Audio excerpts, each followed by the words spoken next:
The only shooting stick with one-handed trigger pull adjustments has a new way to keep you at the top of your game. The Trigger Stick Apex. Built for sturdy support that adapts to unforgiving terrain with easy adjustments to make your big shots. With our DuraSteady 3-piece carbon leg design and interchangeable rock-solid clamp, nothing tops the Apex. The Trigger Stick Apex, only from Primos. Boat Trader is America's largest boating marketplace with over 100,000 boats to choose from. We offer simple, comprehensive solutions for those looking to sell, find, and finance new or used boats. Visit BoatTrader.com to get started. The 1911 is one of the most iconic firearms in history. Designed by John Browning, the 1911 was the standard issue sidearm of the U.S. military from 1911 to 1985. While Colt produced the original, almost every major firearm company has produced its own version. It's wildly revered for its reliability, crisp trigger, and is still a favorite for all types of shooters. Whether you're looking to buy or build a 1911 and just about everything for guns, log on to MidwayUSA.com. Hunting boots are a critical component of any successful hunt. Whether walking a short distance to your blind or trudging miles through rugged terrain, your feet are carrying the load. Without the right boots, you could give up early and lose out on that trophy just over the ridge. At Midway USA, we make selecting boots for your next hunt easier. With just a few clicks of a mouse, you can decide on what's important, like waterproofing, insulation, size, width, and savings. For just about everything for shooting, hunting, and the outdoors, check out MidwayUSA.com.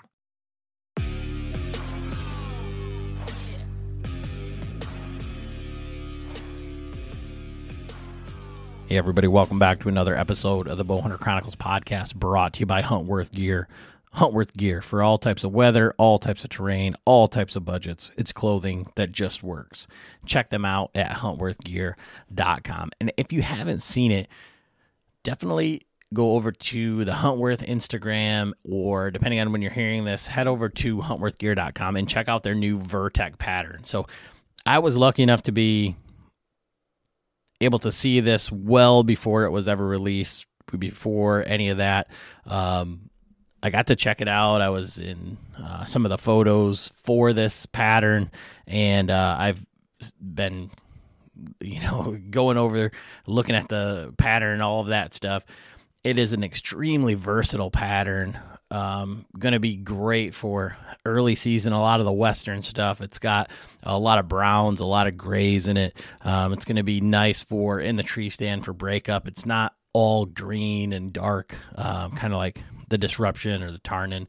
And those patterns aren't going away. They're not going anywhere, but this new Vertec is something that's extremely versatile. And I do know that they are coming out with some of the other, like the Grayling hoodie and one of the vests in some of the solid colors. So that stuff is coming for the guys that have been asking. Head over to Huntworth, check that out. And man, I'm so jealous of all the guys that got to go to the Mobile Hunters Expo. I was over in Wisconsin for a wedding. I did not get to check it out, but man, always a great time. And the Latitude had the Lone Star and the Mavericks out.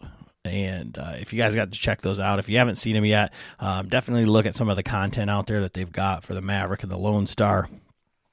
Just incredible stuff. And then as always, Kanadi and Zinger, and those Kanadi guys are shooting trad with the Zingers. And I know there's some detractors out there, but they're doing it.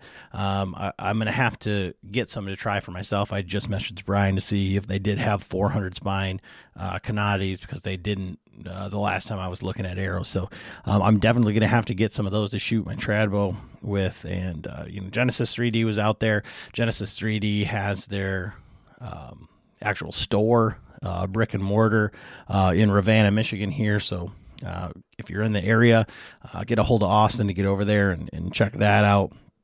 But just lots of things happening here.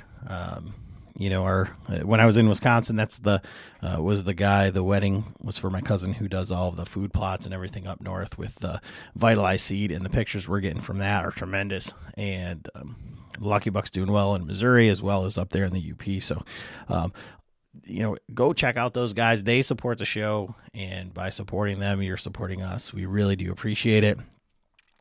This podcast is with one of our good friends, Joe Davis from Generations to Hunt, and we go through our kind of like differing views on deer hunting, trophy deer, that sort of thing. And I think it's a good conversation to get some insight from Joe on how he kind of sets goals and why in this space in the world of social media and having a podcast and all that stuff, it's important to kind of give the reasoning behind those goals. And we kind of talk through that. So I know you guys are going to like this. If you haven't checked out Joe's podcast, Generations to Hunt, the content he puts out is absolutely amazing.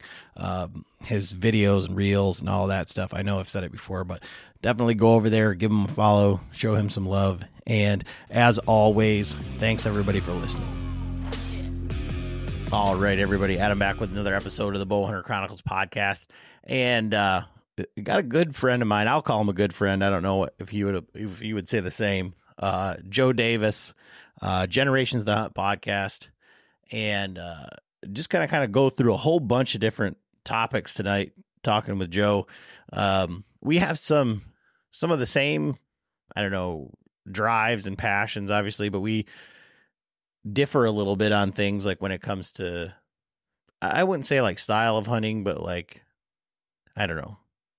In state, in Michigan, we have much different approaches, just based on like properties to hunt and stuff like that. So I kind of want to talk through that, and that's kind of where we're going to go with this. We're going to be all over the board. But how are you doing tonight, Joe? I'm doing great. Doing great. From the new and improved Generations to Hunt podcast studios. Your other podcast studio, you were in the middle of installing a pool in there, and didn't go so well. Yeah. If a lot of people don't know, I had Mother Nature came down and destroyed practically everything of mine in hunting or podcast related. So I'm in the midst of rebuilding everything, and I have my whole basement and a garage and a cargo trailer right now, just ciphering through everything. So it's kind of in shambles, but I think there was a silver lining in there when I was just like knee deep in water, just looking at my whole life float by, that I kind of wanted to change things, and this time it's going to be different, and I just not going to waste my time on certain things, and I'm going to follow some other goals. Come back better than ever, right? Yeah. So, Joe and I were talking before the podcast. Like, I think he was on there after we went to the NRA show in Pennsylvania last year, right? Yeah. And so just, I'm not even sure if we went through it. Like, what Joe's got some really interesting stuff about him. Like, he falls into the category, like, I would say, like Kurt from Working Class Bowhunter, Greg Litzinger. Like, if you saw Joe walking down the street, like outside of like a hat or some Sitka, maybe, you'd be like, this guy definitely doesn't hunt. There's like no freaking way that he does not strike you as like, the one of the FUDs that you'd see at the gas station. Just, he doesn't strike you that way. So what is your like background into hunting and like the history, like with you in hunting? Oh man. Oh, well, I think it goes to the bow before hunting, to be honest. I was really involved in Boy Scouts, and it's just one of them things that we would always, there was a big old camp. It was called Camp Topeka, and you go up there and you get to, like, it's like a summer camp, and you get to shoot 22s, and then shooting recurves. That was like one of the things I never like did, and then I fell in love with it. And then like I asked my dad for a bow, and it was a Martin Jaguar he got me, and I could barely pull that thing back, man. Just, well, I don't even know what the let off on that thing, probably like 10%. But I just kind of just fell in love with shooting a bow, and would always do it in my backyard. And then eventually I got my hunter safety, and my dad took me out a couple times. Wasn't really successful, but like I love my dad to death, but my dad really wasn't. My dad was like a typical Michigan hunter, you know what I mean? If you catch my drift, and there was a lot of heart, like I didn't know the true meaning of heart hunting for a while, and then I kind of fell out of it when I moved to the big city of Grand Rapids from a small town, and kind of just found out I didn't want to be in uh in a big town, and I wanted to get closer back to my dad. And I said, "Hey, man, what's one thing I used to do with my dad?" And it was hunting. So I had a good job. I said, "I'm gonna go buy a bow." So I went out and bought a bow, and man, it's been a full blown addiction since then, man. And I just went really, really hard. But I mean, it's got to be well over 10 years ago now that I started getting back, or when I got back into hunting. But I mean, gun, whatever was my first, like, kind of like when I got into it. But yeah, the bow's just been the thing that drew me in hard to start hunting and all that. So I don't know. It's just been something I've been passionate about for almost a decade now, for for a while. So let's talk about the first deer that you killed with a bow. Like, how did that all go down? What was that story? Oh man. Well, uh, okay. So basically, it was on like a oak tree that you probably shouldn't set up. Is bigger than my strap, so I had like two ratchet straps on each leg, and it was, that's a tree you got to be in, and I got up there, and let's see, man, it had been like 30 minutes later. This doe comes out, and she's not happy I'm there. I was like, well, she gives me an opportunity, and I shot probably, I think it was like 30 yards. I missed her high. I missed her high. I was like, oh no, that is over. And then like 20 minutes later, this doe comes back just snorting and wheezing at me. I was like, man, if she comes into 40 yards, I'll poke at her. And I I launched it, and I seen the Luminoc just go right through her, and I was like, I was in disbelief. And I just never thought I could do something like that. And I remember going up to her and just going, I've never gutted a deer. And I was just like looking at it and going, what do I do with this? So I just kind of just remember what my dad and his friends did, and I kind of just did it by myself. It definitely took more than 25 minutes to 30 minutes to gut one deer. And I'm probably pretty embarrassed to say that, but I mean, that was probably that was probably like, I don't know, that was a good one. But I think my first deer, like shooting, was with a gun. Like, was the story, like that's what got me hooked on whitetail, and that was with the gun and all that. But we can skip that if you want. No, go ahead. Like I said, like for me, that's a thing that, I was thinking about it recently. Like, we don't usually ask people like about their first deer or whatever. Everybody wants to hear about all the, big buck stories, or like, oh, you killed this deer and like whatever. And like for me, the first deer I killed, I mean, I probably shot at a dozen deer before I like hit one. And then I think I hit like maybe one deer like before I recovered like my first deer. And it was like just a complete absolute comedy of errors like every single time. And like, so I think that that's good when we're talking to people, or even for the guys that are listening that are like, okay, well, I've never shot a deer with my bow, or like, or just to bring you back to that time in your life to like reflect back on almost like when it was like more pure. And I feel like, because like for most of us, it's like a time before social media. It's a time before like, if you were in Michigan, like I bet you it wasn't until like maybe like a year or two before I started the podcast that like I have ever even like understood like deer scoring. Like it was always like an 8-point or he shot a 10-point. Like, oh my gosh, like it could have been, a 70-inch 10-point. It could have been a mutant. Like as my father-in-law, he kills all the mutants. Like it could have been a mutant 10-point, but it was however many points more so than inches. You know what I mean? So it changes things like, I feel like dramatically when you put it in the context of like the first time, you know what I mean? Right. Yeah. And like I said, I've been hunting for a long time, and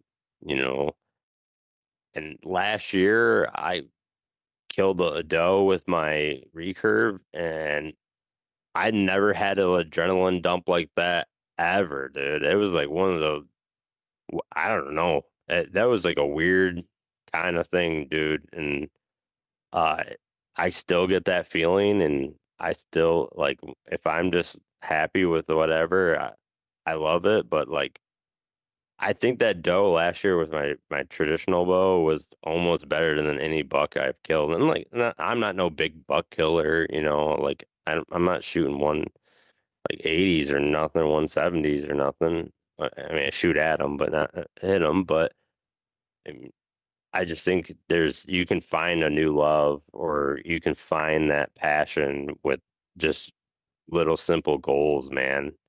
And sometimes some goals will hinder you from seeing the light of things, but I'm hard headed and I just stick to them goals. But accomplishing these little ones can naturally really rejuvenate you in the sport.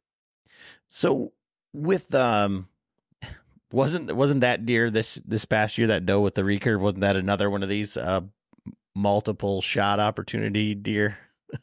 There was a couple, like there's that one, man. If you could like pick the scenario of like, I see this deer, I'm in the open cornfield, bean field, whatever. Like I can see like 170 yards in front of me, and then there's a road. I see this deer coming from the road. So I mean, it's well past half a mile. It takes me 25 minutes to get to the woods walking from the road.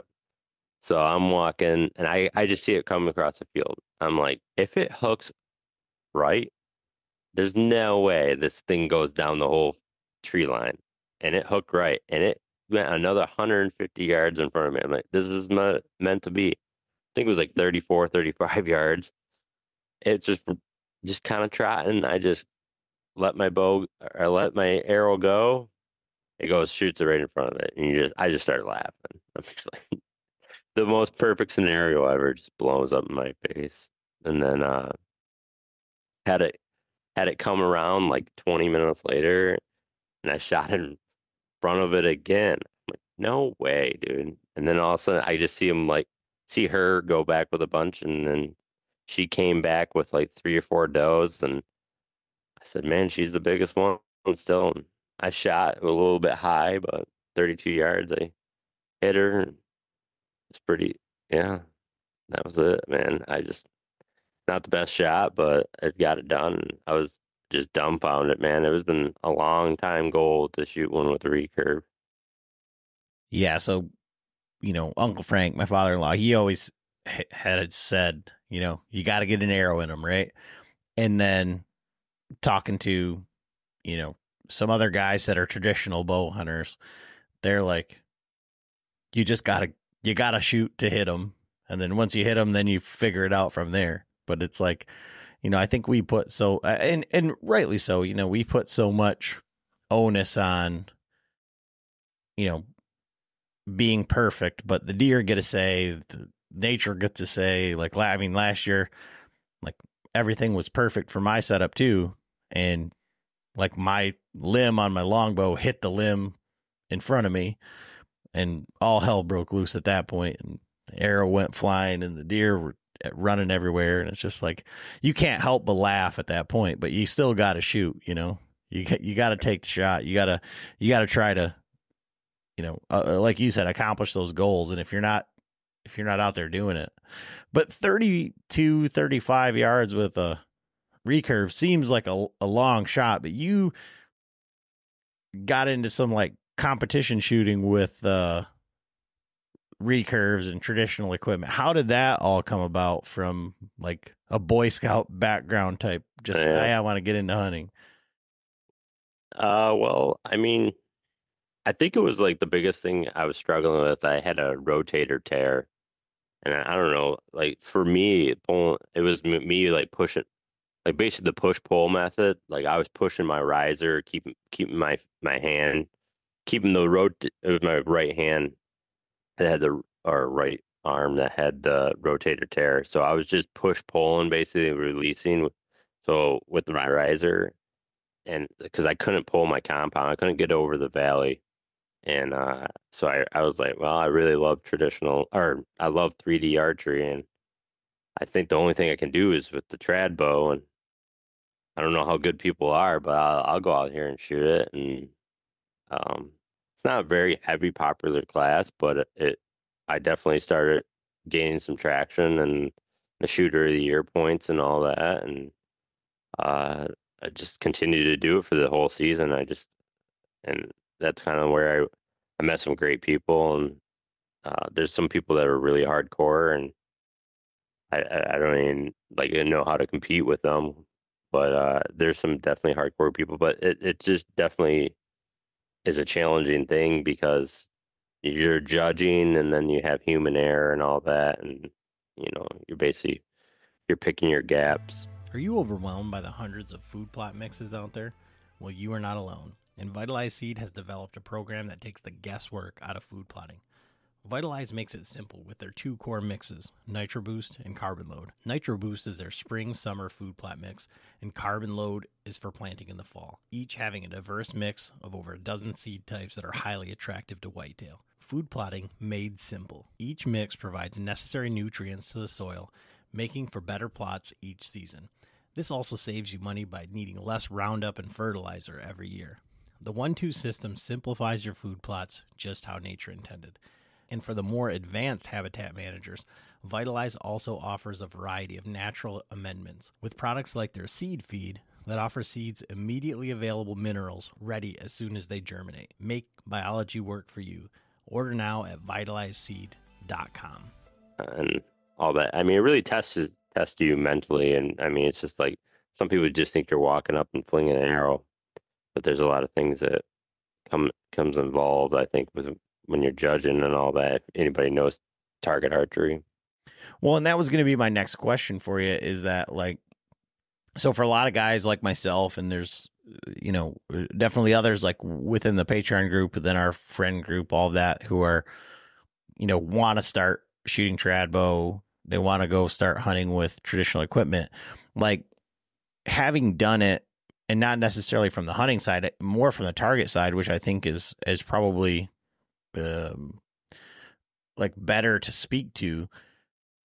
Like, what for you are the main differences? Like, what would you explain to guys as the main differences going from a compound bow to traditional equipment in trying to mitigate that human error and the judging and all of that stuff? Like, what do you think are like the keys to quote unquote success?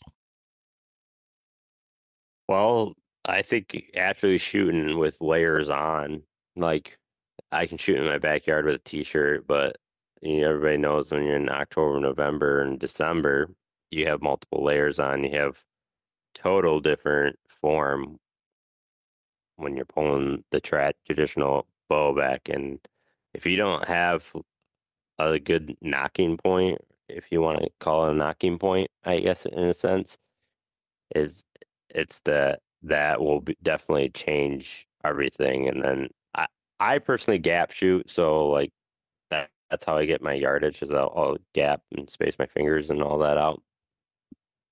And I think that was like a great thing for me to learn. There's other methods you can do it and all that, but me learning the basics of, I'm in this scenario, I got you. I mean, you got what, basically the 3 seconds to get it done. Like I have to know how to place where to have my hands at when I'm grabbing that bow and just instinctively shoot it. I am 100% just instinctively shooting that bow. That was a huge thing for me, is just learn how to instinctively. I can grab that bow and just not just don't even worry about it, just instinctively pulling it back, and that maybe acquires some of the misses maybe, but I just feel like that's a huge step when you know your equipment and you can go to there. And the thing about traditional archery is like it's almost like if you don't use it, you lose it kind of skill. Like you have to be proficient.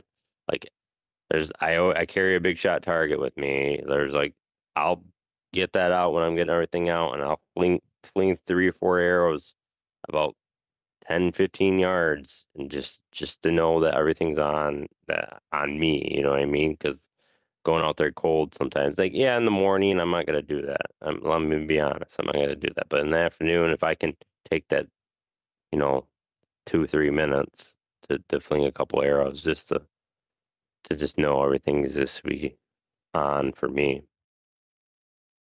And so for you, when you say you're shooting 10, 15 yards just to make sure that everything's on, and you're shooting at the deer at 32, 35, running, Yeah. moving quickly, all of these things, like how do you create like your like confident range? And then for guys that are starting out, like where should they say, and does it change your setup? Because it seems like with a compound, you'd be set up to shoot 35 yards or something like that. But a lot of these guys are setting up for, I mean, Jason Zemkoviak, I think he says like his average shot is like 7 yards or 8 yards or something like that. Yeah. And if you can get on, like, that's probably when your woodsmanship it outdoes uh your skill to shoot. I think if you know the woodsmanship ship side of it and you can get on deer and do that, just in my location where I've hunted with, it's very tough there's a lot of sets of eyes. So I mean that's probably a poor excuse, but I think yeah, if you can do that. But if you're going home into like I'm comfortable, I think at 30 yards with the trad bow. I'm comfortable at that. And I'll take that shot. And it's it's just I don't know, that's where, I was at 10 yards for a long time, and then 15 yards and all that. But then when I started poking at 40 yards with the trad bow, I was like, okay, well, 30 yards should be no problem. And then, 45 yards and all that. I would never shoot at an animal probably at 45 yards, but I'm just saying, there's people out there that I personally know that have shot like deer and all that 80 to 90 yards plus with a compound. So your effective range is up to your skill and confidence level, Is it ethical? That's that's all on you. I mean, I don't think there's a book that says there's a max range for anything. So Yeah. No, I wasn't trying to like give you an indictment. Be like, what are you doing shooting at deer like that? But I feel like people listen to podcasts and they're like, well, he was talking about it, so maybe that's what I should do. And so like I was just trying to figure out how you like landed on the number. You know what I mean? well, and 35 yards is ASA max yardage for target archery. So I had to, and when you get paired in these tournaments, you get stakes. It's like yellow, red, green, blue, white, and all this stuff. Well, I usually, when you get paired with somebody, it's a red stake. They just don't go, oh, this is for the trad guy. No, that's for the hunter sent up too.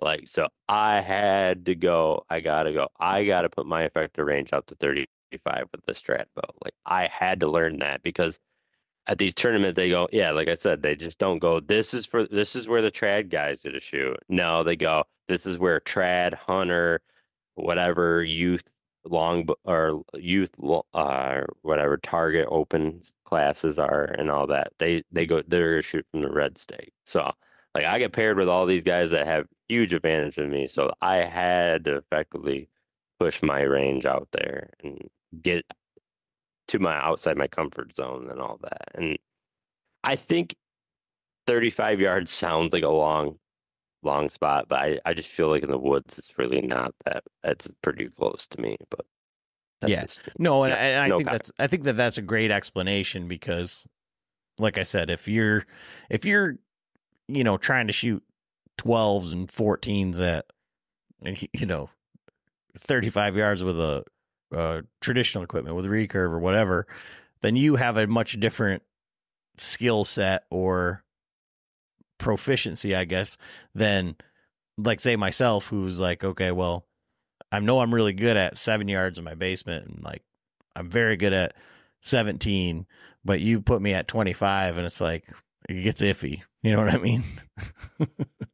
Oh yeah, and there's some flyers. There's gonna be some flyers, and you kind of just gotta roll with it. And unfortunately, if, I'm all about unethical kill and all that, but like, I mean, this human error is there, and I don't think there's anything you can mediate it with. Like, it's always good to be there. It doesn't matter if you took 10,000 practice shots at that same distance. They're living animals.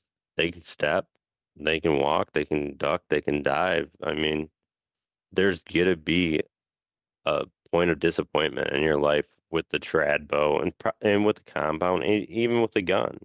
So like, there's a certain point where there's gonna be a risk, and for the reward, but you kind of have to you know prepare for that and just kind of it sucks, but you're gonna have to go with it. And I mean, and you know just use your best judgment. And like I said, there's no magic minimum yardage, and there's no maximum yardage in a sense.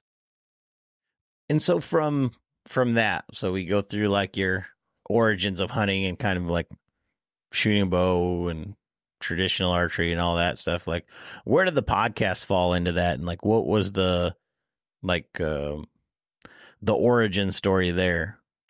Well, uh man, I don't know, man. Like, I really love podcasts. And I don't know, this is like COVID era and stuff, and I feel like there was a lot of podcasts born from COVID and all that. And I kind of wanted, like YouTube was like on my horizon, because I always been playing around with the camera for a long time since I was a youth and all that, doing, whatever jackass stunts and stuff you want to call it with your buddies. But I didn't really see myself being like, I didn't really like me being in front of the camera. So I was like, YouTube's probably not a good priority for me. So I just said the podcast is, I listen to them, should know how to do them. And I really just wanted to document myself. That's what I wanted to go back on and document myself, or relive hunts and all that. Like, maybe I talk about, and maybe just listen to other people like over and over. I mean, you can do that with any podcast, but that was like my main mission of it. And then it kind of just like stemmed into something else. It kind of was. And uh, I met a lot of great people, and I just love hearing other people's stories. That's just like, it's just, I don't know, man. That's just like one of my weaknesses, is just hearing other people's stories. And I may not agree with some of the people's opinions, but it's fun to talk about it. And it just kind of just snowballed in there. And I don't know, man. I'm not gonna give it up or nothing, but it is a lot of work, but I love it. Well, I think that's really funny. When you say like the amount of podcasts that like stem from COVID, and we were already doing a podcast at that time, but like I feel like the exact same way like when I started, because like I felt like when I started was like, well, there's nobody else that's talking about the same stuff that we are, and then or like that we do. And then like as soon as we launched our podcast, so did 50 other ones. But the attrition rate is like super high. And so it's like, I don't know. I think a lot of people think that it's just going to be like this, you know, oh, it's going to be so easy and like, oh, anybody can do it. You know, Joe Rogan says you can just do one with your iPhone, which you can, but it's not like, that's not all there is to it. It is, I guess, if you have, you know, 100 famous friends that you can just talk to every day, and that people will want to listen to or whatever. But for a normal everyday guy, and if you're in a bow hunting space or in a hunting space or in, you know, you want to do something a little bit different, like it's not just like plug and play, you know? Yeah. Yeah. And there's a whole unknown of work that I did not know went behind podcasting, and like, yeah, the editing and stuff, that was definitely like, but like scheduling and, you know, making sure alignments, and I don't know how many times I've posted an episode and then you get a message 30 minutes later saying, hey man, something's messed up in the beginning. There's this long space. And so you're trying to edit from your phone and all that. But yeah, and yeah, and like, I think we'll eventually move on this, but there's like a certain time, like you want to be different and you want to stand out from each other. And like there's like so many avenues you want to go. Like you want to be yourself, but you want to be like these people, but you don't want to have certain guests because people just heard from this guest. But you want unknown people, but unknown people don't want to talk about it. You know what I mean? There's like so many avenues that you can pursue in the podcast, and that's what I think was challenging, is that. And then like I've heard it from you and other people, just said like, dude, just be yourself and just talk, and then naturally growth will come. And I think that's all you can really do, is just, you know, I was definitely attracted to like the numbers. Like I was looking at the numbers every day. I'm like, podcasted. Whether you're just looking to stay warm during a hunt or need maximum concealment, the clothing you wear can make or break a hunt. At MidwayUSA.com, we understand hunting clothing has come a long way, with more meticulously crafted camo patterns, advanced scent control technologies, and weatherproof options to withstand the elements. Hunters have to wait until their favorite season, but shouldn't wait on gear, which is why Midway USA offers super fast shipping. When you're ready for your next system, log on to MidwayUSA.com. Fishing like a local isn't just about catching fish. It's about connecting with the environment and the people who call it home. It's about hearing the stories and traditions that have been passed down for generations and sharing unforgettable moments with the people you meet along the way. Fishing like a local is having an experience that stays with you forever. And with Fishing Booker, you can experience it too, no matter where you are. Discover your next adventure on Fishing Booker.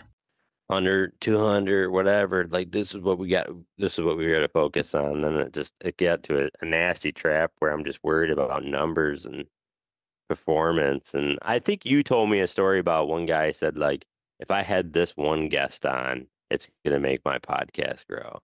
And I had a similar scenario to that, and it like totally reversed. Like, no, nothing. Like, numbers are just terrible. I'm like, what happened? That point was like just be yourself and just don't worry about the numbers and growth, and you're not doing it for the money, Joe. Actually, this is like the complete opposite. Definitely, if you want to make money, don't start a podcast. I can tell you that. Well, I'm sorry that I didn't draw as many guests as you had hoped, or downloads as you had hoped. You know, I did my best to cross promote and everything.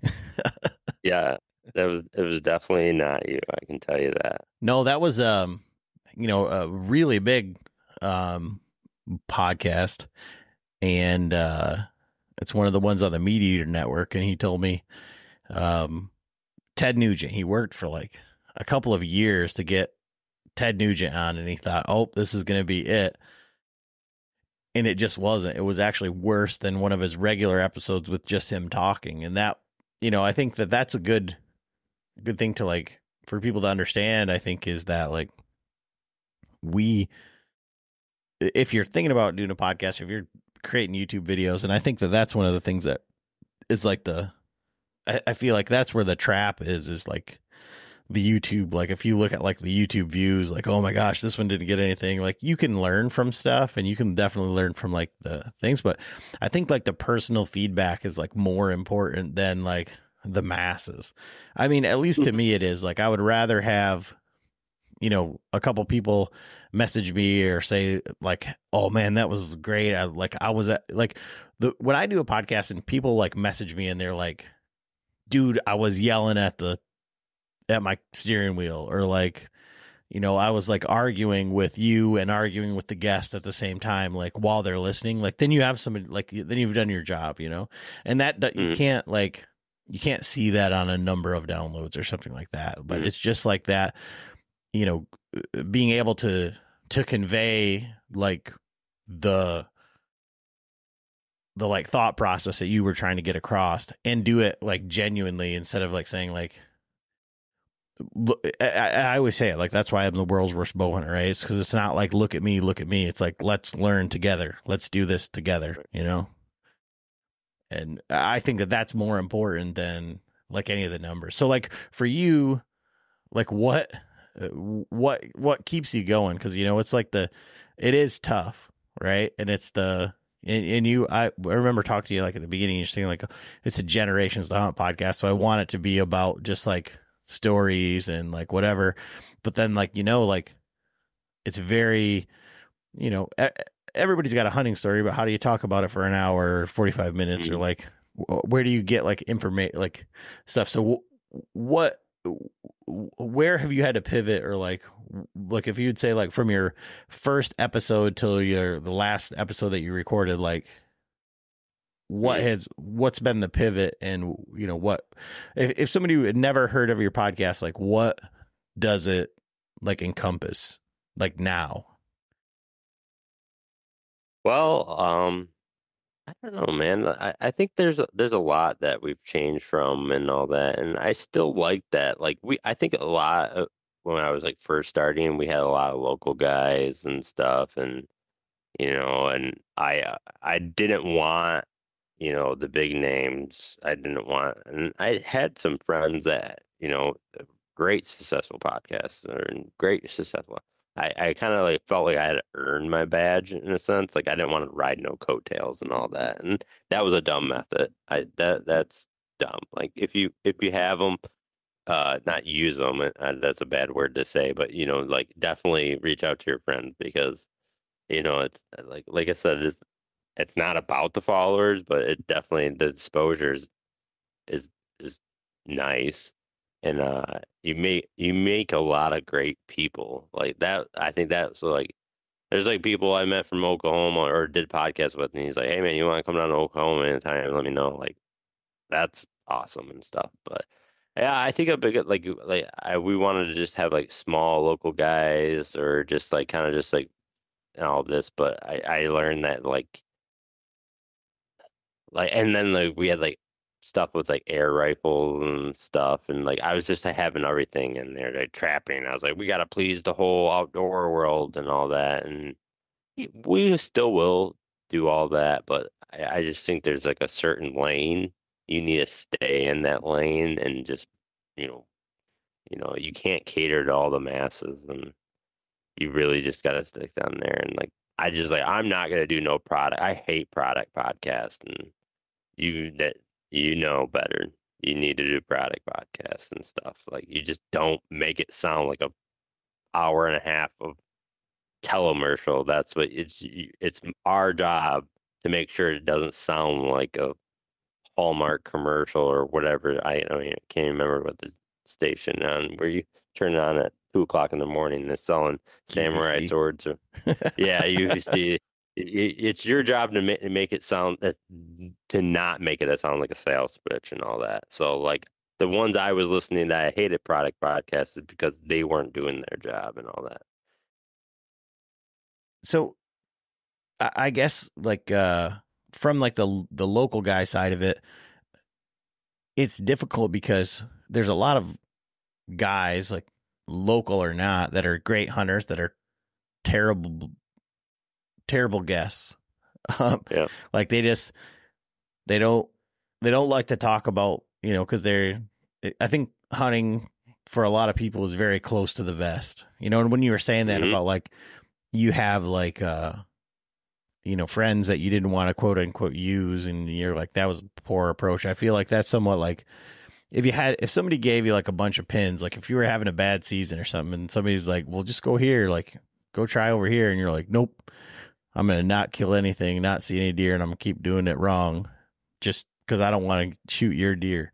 And I've done that. I've like shot myself in the foot a bunch of times, but like what I've learned from like a hunting side is that like, you can go to somebody else's spot or a spot that somebody else points to you, and you can look at it and go, oh, this is what I'm supposed to be looking for. Or like, so I think that like, that's what's difficult about like being in the hunting space is like, there's a lot of like, some of the best hunters like don't want to give any information away. A lot of the guys that want to give all the information away don't really know what they're doing, and they're just like regurgitating other people's stuff, or they want to be important, and so it's like to be able to find that balance. And I think like a diversity of guests is very good because there's so many different styles, and how do they translate, etc. And that like brings me to one of the other things I want to talk about, like I was talking about like on the lead into this, is that like your style of hunting. So I mean, Joe came up to the Patreon hunt and he was passing on deer like the first year, and everybody basically said, you're not allowed to pass any deer at this camp because nobody's killed any deer, and there's guys here that have never seen a deer in the woods, so we need you to do something. And we kind of called him a bitch, and he killed the whole doe family group. He just was stacking them like cordwood. So you obviously can go out and find deer and kill deer on public land, but your like bread and butter, I think, is like hunting the private land that you've got to hunt. Stop me if I'm wrong, right? Yeah, I mean, in a sense, like I cut my teeth on a lot of like private public kind of like, I have a property up north and it's 40 acres and it butts up to the here, and I don't know if we can say names. Can we say names on yours? Some people freak out if I say it's your spot. I don't care where you. Okay, I don't you can care. burn your own the spot. Huron National Forest. If you can look it up, there's not one spot. There's whatever 60,000 acres or something. But like I had all that, so I like ran around on public land and was getting it, shooting on public land. Like, it doesn't make me nothing. It was just historically like it was the same property I was going over years and years ago. But yeah, it's been mostly private for the last like 4 or 5 years, like for bucks and stuff like that. Like I'm not like tranching around and hip raiders and all that, trying to find bucks and all that. It's just been more ag. I stick mostly to ag, and I even went up on your Patreon hunt. I was like, everybody's like, here, I'm going to this marsh and all this. I was like, find me some cornfields and apple trees, baby. And that's where I'm going. I found it, and I was like, that's where I'm staying, guys. You can have fun with your big timber, because I've hunted big timber before, and it's fun and all that, but it can be a misleading. It can be. You can have sign all day long and not see one deer. I don't know. Big timber is wild to me, so I'll stick to ag, and that's. I guess it's not really. I'm not having really big success in it, but I think that's my self fault. Yeah, and that's what I want to talk about, is that like for me, and I think like a lot of guys that listen to this podcast, like it's about like going out. I mean, I think some people will go out and like target a specific deer, and I think for myself, it's like I just want to know that they're there, and then go for it. But I've never been in a situation where I'm like, had a deer with a name, like I got to kill that deer or nothing, and like I don't know if it was last year or the year before or whatever, but I passed a ton of deer and I was okay with it. Like, it was fine, but it wasn't because I was waiting for one specific buck or like a certain, like, has to be over 130 or something. And like, I know that you and I've talked like about this, like just having a conversation, but like, what's the drive if it isn't for like, and I'm not saying that this is you, but like I told you before we started the podcast, like it's very difficult to be like, to talk to somebody who's, looking for a certain, it's got to be this many inches or like whatever, or nothing, if it isn't for like somebody else. Like, I don't know. I guess I just don't believe anybody anymore with social media and all the stuff, if that makes sense. Like, you don't believe that it would be like a personal thing. Like, it would be like, just for me. Like, I just want to kill this deer. I want to kill this 160 that's out there just for me. And that's the only deer that I'm going to shoot. But it doesn't, you know what I mean? You're saying like social media is driven. Yeah. This. No, not necessarily for you, but it's hard. It's hard for me to wrap my head. No, for me, you can. I was in that trap. I was in that trap before, like, and because, and a lot of people have to like. There's a cipher code in there, and a lot of people don't see the. Like me, like I looked at some people and go, man, this guy shot a great buck, man. How did he do it? How did he do it? Well, I didn't see him scout like Dave Riley or whatever. We use him as an example. I use him as an example a lot. Like, that dude scouts more than I think he even not scouts. So like I don't know his backstory. If I just seen his picture on Michigan Buck Bowl, I just go, how did that guy kill that deer? He got lucky or something.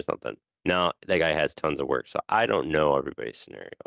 And that's what like social media draws. Like, there's so many people that just don't know the whole backstory. If they don't really have, like you said, like a lot of people are really, to themselves on stuff. So they don't tell how it went down. They haven't been saying they've been watching this deer for 3 years and whatever they've done. So like, people just don't know the whole story on stuff like that. And so I was there. I was comparing myself to the people in Indiana, Iowa, Illinois, and all that. I see these people on the social media just getting these big deer, and I was just like, that's what I want. I want big deer, and that's what I'm going to do.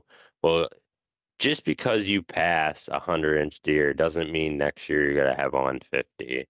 You physically got to know you have the deer to get that deer. So when you like, and that's when I got to a point where in my hunting career, and I say that with quotation mark, I don't do this for a living. I don't have a career, but that's what I want to. If you can get what I'm saying, this is where I'm at in my life. I wanted to target a buck, and it got to be a good buck, and I'm going to win this game, and I will burn whatever tag is in my pocket for how many. I don't care. It's this deer or bust, and that's what I've been doing for like 3 years.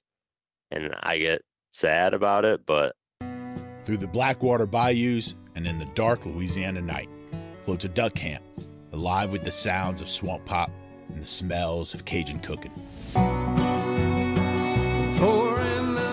the Mississippi Delta in Venice to the Cajun prairies of the Southwest, me and the Duck Camp Dinners crew will be hunting and eating it all. This is Duck Camp Dinner. Join me, Chef Jean-Paul Bourgeois, and the whole crew every Monday at 8 p.m. Eastern on Waypoint TV. I'll go to the grave on on that method right now, dude. Like, I can go somewhere else and maybe have fun and do that, shoot some does and all that. But like, there's like a mentality, like, I'm winning this chess match and I don't care who I see. There's no number 2s. There's no number 3s. It's just deer or nothing. And it's strictly for me. And, there's a lot of people that give me slack, like, only podcast goes, don't kill no bucks or nothing and all this. Like, I don't care, dude. I just been on this journey, and I've been doing it with 2 different deer. One unfortunately got hit by a car, and that's what these deer truly after they get past like 140, 150, become unicorns. They're a miracle to be alive in Michigan, just from cars, getting wounded, just literally rutting themselves to death. The die-off rate on deer is just crazy. I don't think they actually truly know. And just all these factors that go in there for a deer, and just genetics too. I mean, just go in there, and a deer to get that big is just truly a unicorn. And I've been chasing that rainbow for a couple years now. So, I mean, I'm just going through the scenario in my head, and like you already played out one of them, right? But it's like if it's this deer or bust or this whatever, and that deer gets hit by a car, then it's like this is what I like. What goes through my head at this point is like, how much like wasted opportunity did I have? Like I didn't kill this deer when I had an opportunity, and I always say that like tongue in cheek, right? Because of exactly what we said earlier is that the deer get a say too. So I think that that's like, and I'm guilty of it saying, oh, I could have killed that deer, or I would have killed that deer, but I let him walk. Like, no, because we've all messed up those chip shots and all that stuff. So there's so many other factors. But then it's like when and this is my belief is that like, I say it all the time is that comparison is the thief of joy, right? Like you took that experience away from yourself or, from your family or from, all this time that you spend in the woods and all this stuff. And it's not to say like, oh, I just got to get my buck and blah, blah, blah. Like it's okay to have, goals or like try to meet your potential, but it's like, I don't know. I don't have that. Like I'm not there like mentally. So like, can you tell me like what happened? Like when that deer gets hit by a car, then what do you do? And like, how does that, like, how does that glass house come tumbling down, Right. And when that scenario did happen, it was a buck called Coke Cans, and he got hit in their late summer, so it wasn't even season yet. And uh unfortunately I never got to set my hands on him. The farmer calls us and said, "Hey, that big deer got hit. It's over here." And by the time me and my brother-in-law was close to the property, and he got over there after work, the head was already cut off, and somebody already took it. So I was predicting Coke Cans to go a high 180, maybe low, but I think high 180s, maybe 90s. I don't know. I honestly, and I think I'm decent with judging. Like I don't want to be like I'm throwing it out there, but let's just tell you this: 193-inch deer has been shot less than 500 yards from a spot I hunt. So there are them deer. Like, and yes, they come and go, but like at that point when I find out Cocan is dead, there was a lot of discouraging, and wasn't going to even hunt that property that year. So, and that was actually the first year of the Patreon hunt, I believe. That's why I kind of just left everything behind. And then it was just like I knew there was another deer, and I thought he would come over here, but he was still like maybe 140 at the time.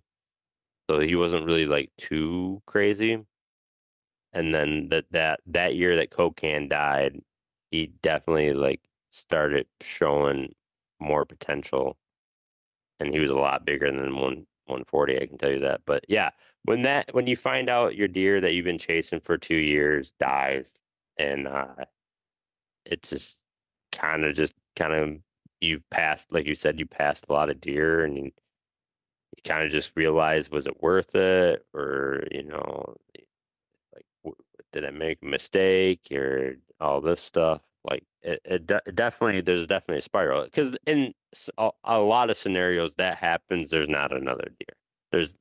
That deer just doesn't exist, and I still don't think there's a deer that on my properties or anywheres by us that is as big as Coke Cans was right now. So that could be a decade, a decade for a buck like that to come around. So I really wish I knew who took his head, and I really wanted to see his head, to be honest.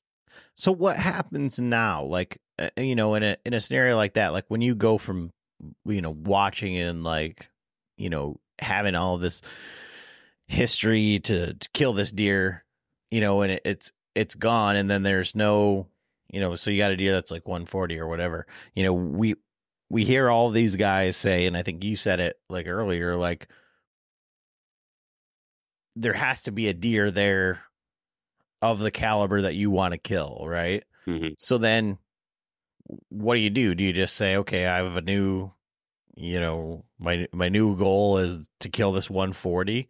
Or do you say, I'm not going to kill another deer until I kill a 200? And it's, you know what I mean? And that because that seems like, for maybe like call me like pessimistic or short-sighted or whatever, but that seems like a very extremely lofty goal.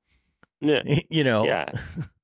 And I totally get that. And am I ever going to achieve this goal? Could this be a decade-long challenge for me and all that? I think so, but there, like the last 2 years has definitely been changing, and especially like talking to, these guys and the, just I think the variety of your properties getting more, not putting all your eggs in one basket, not having one property, and not having one deer to lock on. I think that's a better scenario, is if you want to do that. And, maybe like somebody doesn't have an inch goal, they just have a certain deer goal, and maybe go from there and gradually go up your ways. But like, yeah, I put all my eggs in one basket, and that's probably something you shouldn't do. And I think you should probably, like I said, just spread it out, because like I said, if one deer gone and that was your goal, and I was really like that season, I was just going to say I was only going to hunt public land and just shoot, not something less. Like I wasn't going to go for 150 on public. I was just going to go for Pope and Young. I think that's my limit, is Pope and Young, but it definitely just changed everything. But I don't know, man. I just think people just really have to just where they are at. And I do personally probably have an unrealistic goal. And I think people just have to be aware of, in their situation, what they can produce with their deer, or what they know is there, and come up with a common ground of what they can achieve and go for it. And if it's something crazy, I mean,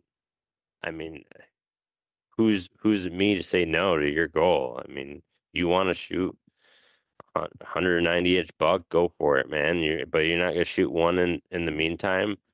I personally would tell you, you're gonna be missing out on some things. But like, do I have regrets? No, I don't have no regrets. Yeah, I mean, like I said, and I want this to come across like to the listener, like I'm not here like pissing in your Cheerios, like, No. shitting on your goals. Like, I'm honestly like curious, like, to the thought process of it, because like I fully understand that the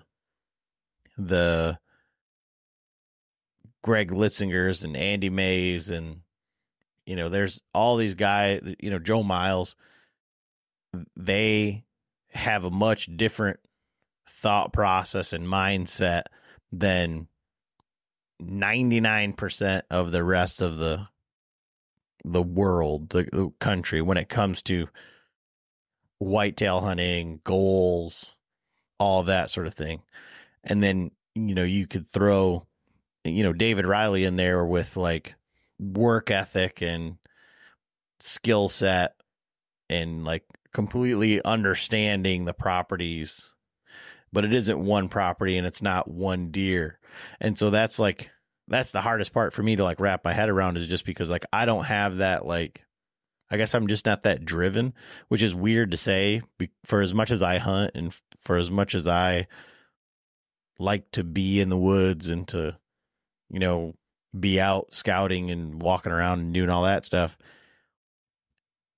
is that like I also just like shooting deer, and like the deer I killed in Ohio, it was like 150 or whatever, and like I feel like that's going to be the biggest deer that I kill with a bow. Now, have I seen bigger deer with a bow in my hand? I think so. I'm not good at scoring them on the hoof or anything like that. It's just like, do I get excited or whatever? And every deer that I see every time is like the biggest deer that I've ever seen, or it's not, but I still get excited. And it's so hard for me to like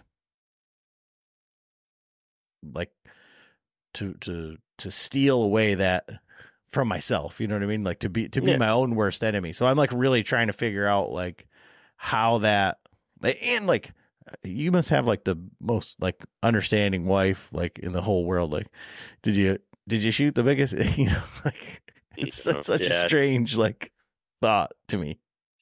My wife is not a hunter, but she definitely razzes me a lot, because like I'll send pictures, and we have abundance of deer around us, and I'll send tons of photos of deer, and my wife just goes, is she the one that's sending you the hate mail about having a podcast and not killing a buck? Yes, yeah, she's like, but she's like I'll have like a picture of like 50 doe or whatever, and some spikes and baskets out there, and she'll just go, just not one, just made you just watched them. She's like, that just sounds dumb to me. And I don't know. And I just get joy out of it. And there's definitely, I call it, there's some big buck depression for sure, dude. There's a lot of things that will make you really upset that, you see, mid-November, rut is going on, and you start seeing all these people tag big deer, and it's not jealousy in a sense. It's just, you're just going in your head of going, why am I not capitalizing? What am I doing wrong? And, and like you said, is this goal worth it? I'm missing out on this. A lot of people don't care how big a deer you shoot, just shoot a deer.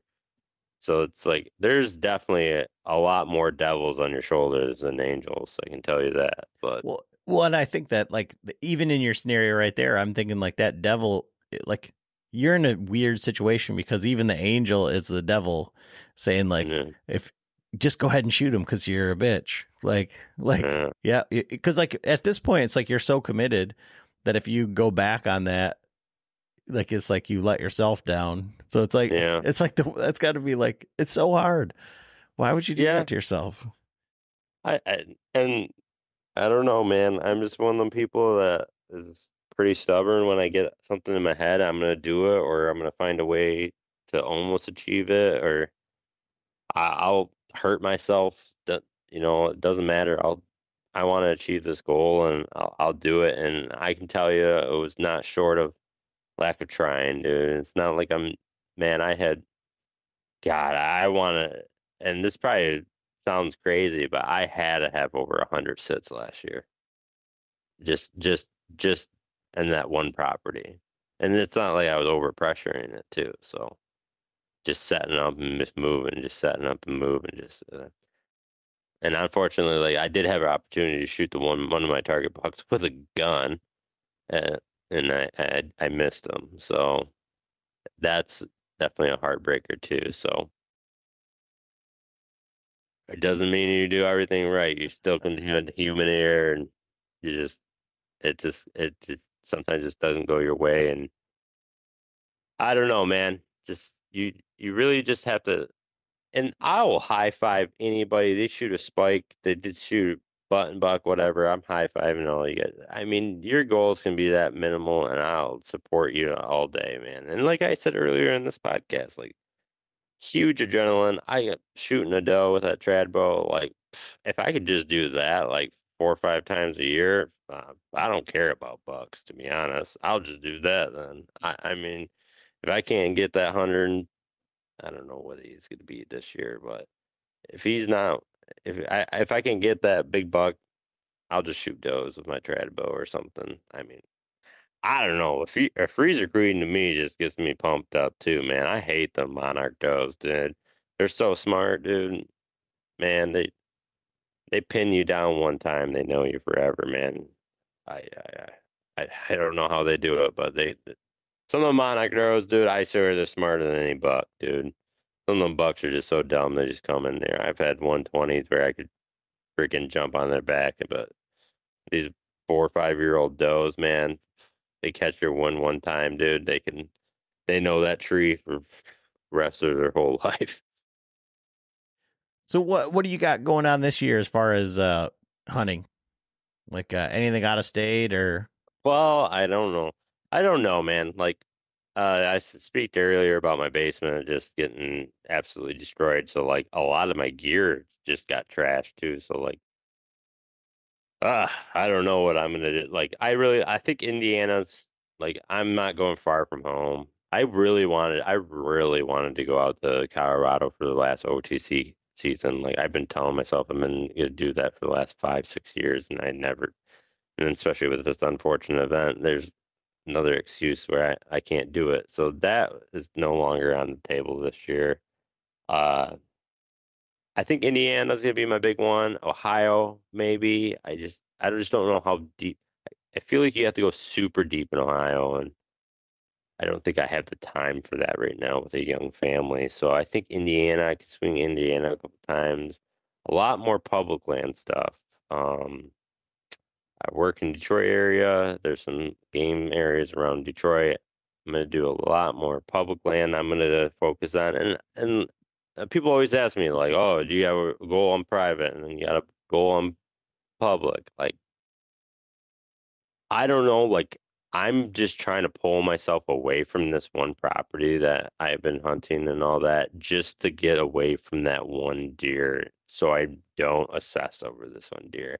Because if I see him on the hoof, I will not go anywhere. So I'm just trying to pull myself away from that scenario and get there. Do I have a goal for public land? I don't, I really, if I get anything at a certain class, like it has to be like a 3.5 year old deer. But I don't even know if I pull the trigger then. Maybe I will. I always say I have a plan. I don't know what's gonna happen. That's what I got going on this year. Yeah, I don't know. I don't. So for me, it doesn't change. Like, oh, public, private, like whatever. But I don't also have 200-inch deer, 150-inch deer, like on my mind. Like, do I want to shoot one? Absolutely, sure, if it comes by. But like a big 2.5-year-old comes by, it's gonna die too, or I'm gonna shoot at it, I guess. So it's like, that to me is the beauty of hunting.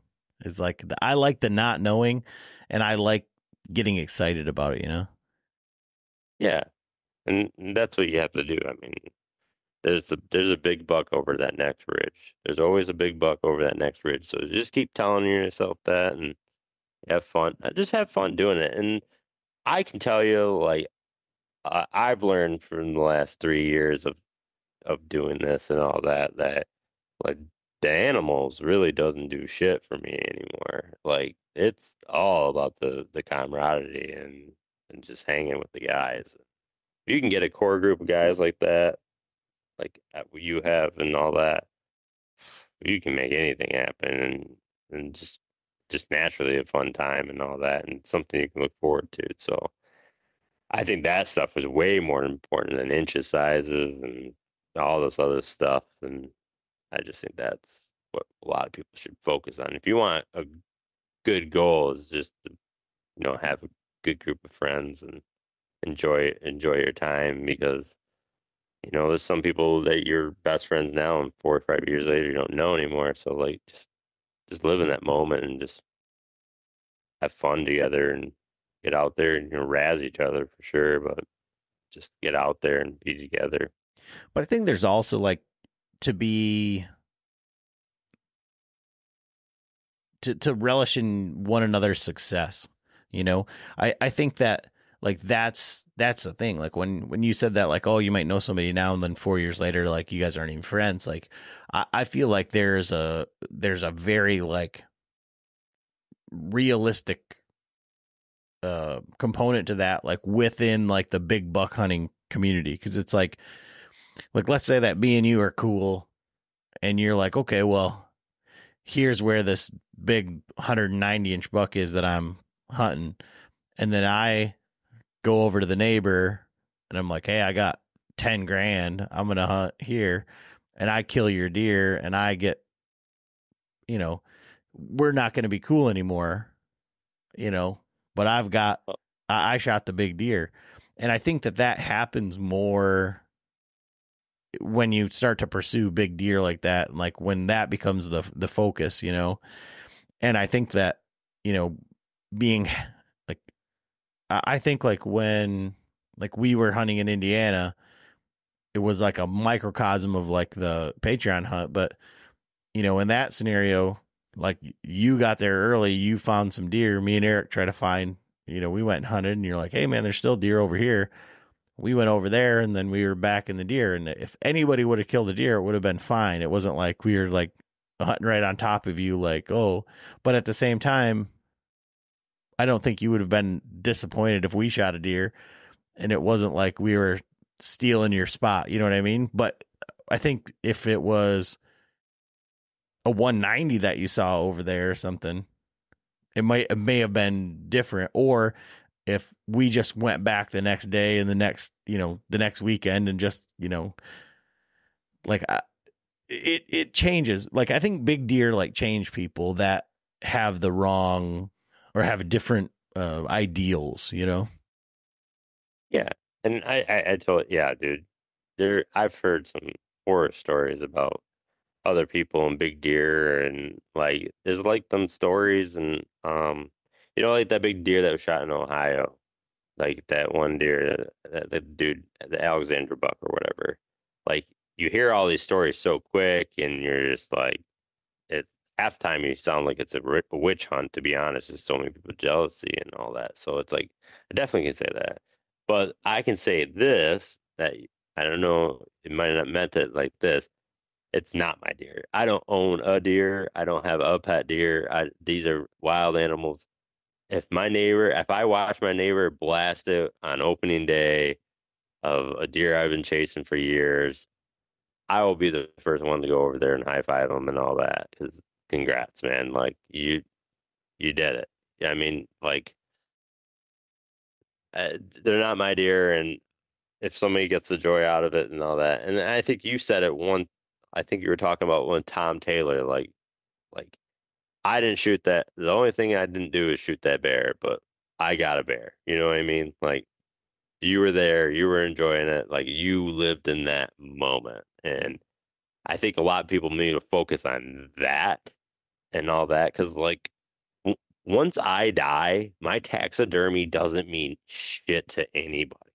No one cares where that deer came from. It only matters to me.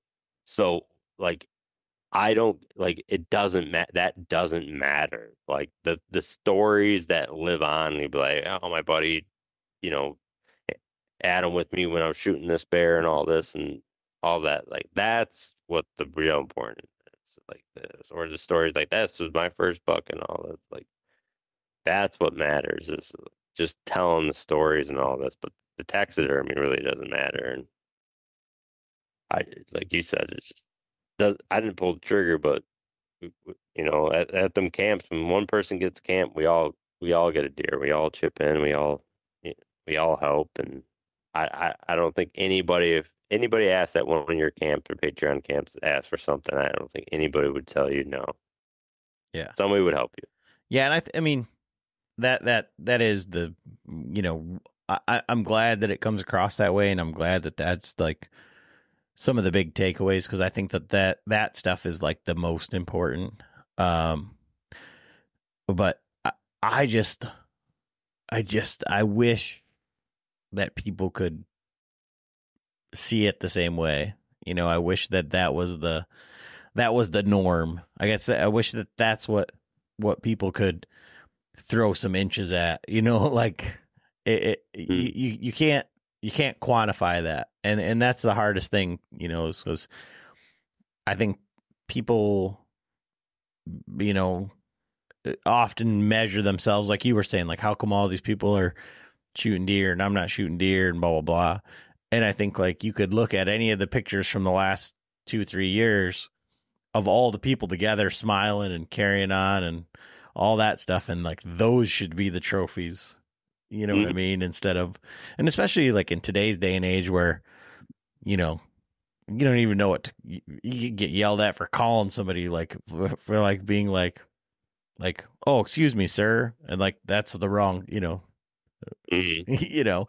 So I feel like to be able to get a group of people together, any amount of people, like even just men, you know, the four of us that were in Indiana, guys that never would have met before ever, to share a hunt, to share a camp, you know, laughs and meals and all that stuff.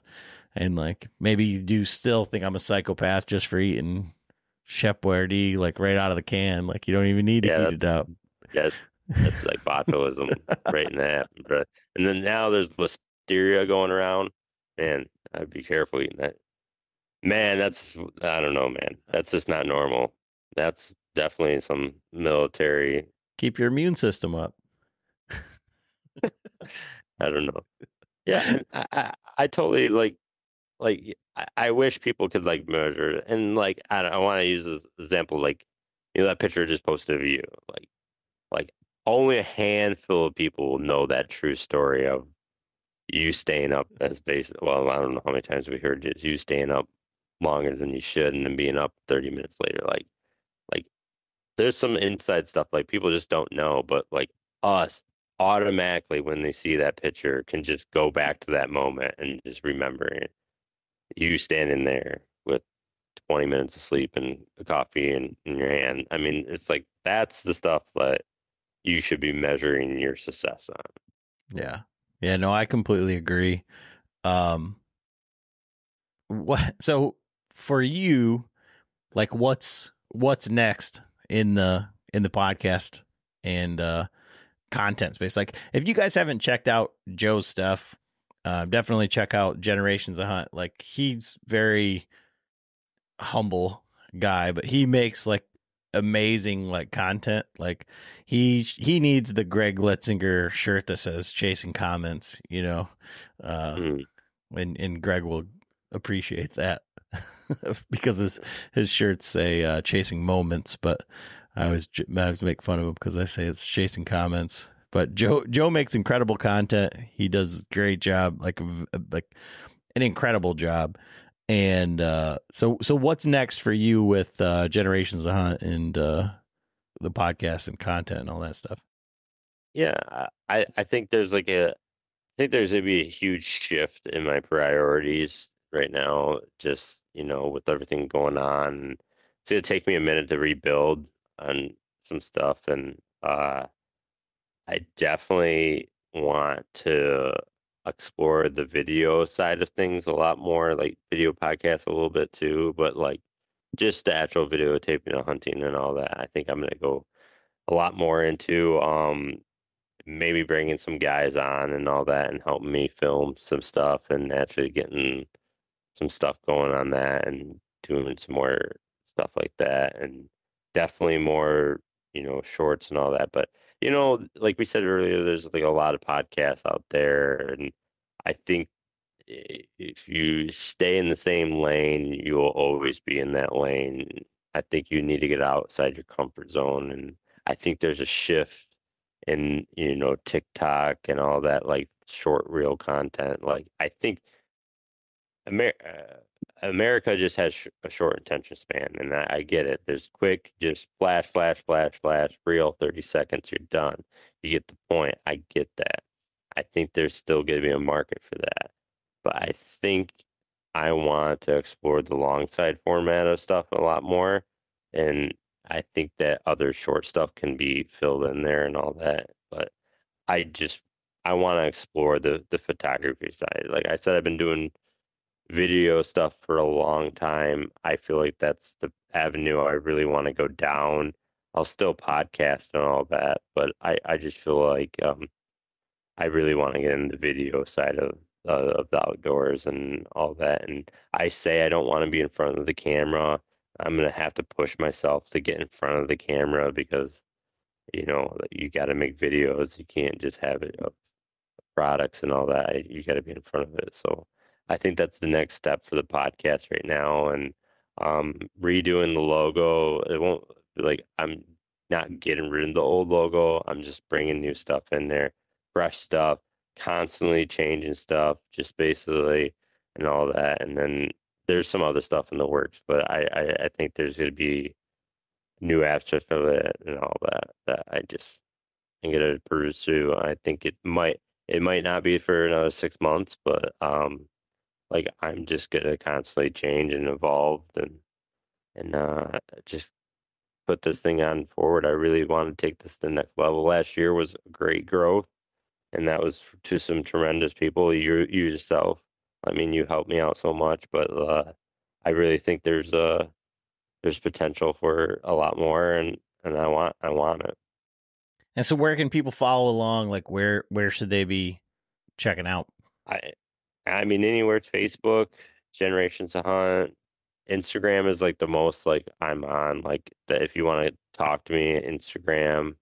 And then I have TikTok and I have YouTube, and YouTube is probably the one I'm going to focus on the most, and that's the one I lack the most for this next 6 months. But I'm gonna just start doing YouTube a lot more and all that, and it'll probably cross over to Facebook a little bit more. But yeah, if anybody ever has any questions, like message me, or Adam will.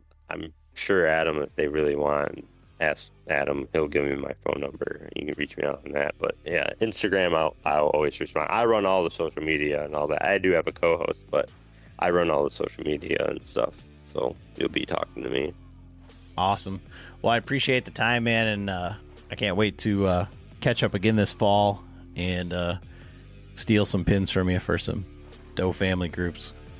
Yeah, anytime. All right. Later, dude. Later.